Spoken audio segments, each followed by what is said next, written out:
Wait, how's my hair? Is it okay? I want to make it look good for the kids. Oh, we're rolling? Okay. Hi everyone, my name is Jason and I'm an emergency medical technician. And I'm here to tell you a little bit about my job and what I do on a day-to-day basis. So let's go inside the ambulance and take a look at all the cool things that we have to play with. Come on.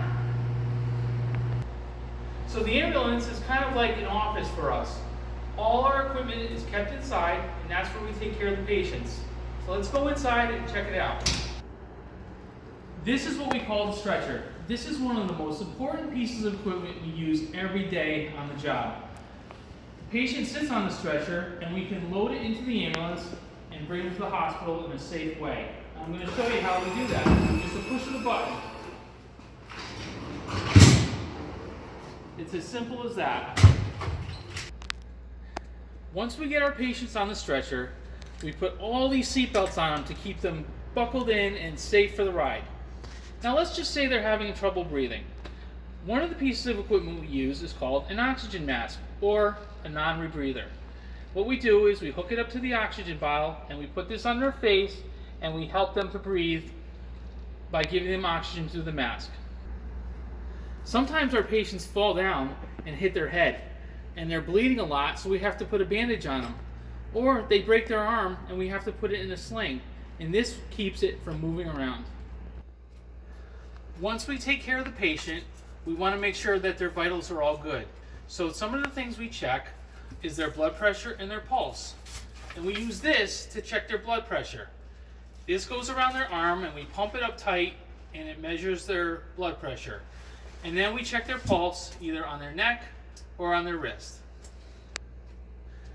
Once we're on our way to the hospital, I have to call them at the emergency room and let them know that we're coming in with this patient.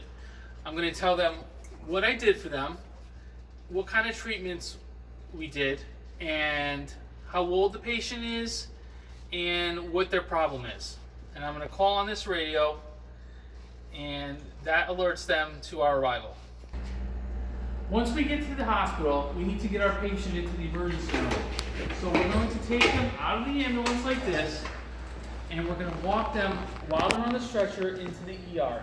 It's very important that we don't let them walk inside because something could happen and they could fall or injure themselves worse. So we always want to be in control.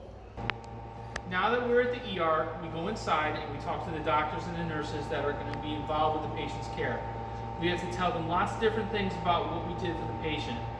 We have to tell them what happened with them. We have to give them a report on the treatment we did, if we gave any medicine or oxygen, if we splinted them, and we have to give a full set of vitals so they know how to treat them even better when they get inside. After that's over, we go out to our rig and get ready for the next call. I really love my job as an EMT.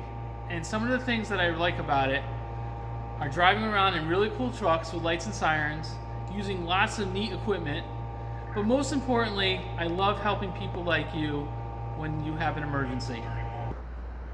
I just wanted to say thanks to your teacher Kim for allowing me to show you all what I do for my job on a day-to-day basis. It was a lot of fun and I hope you enjoyed it too. So stay safe and I'll talk to you soon.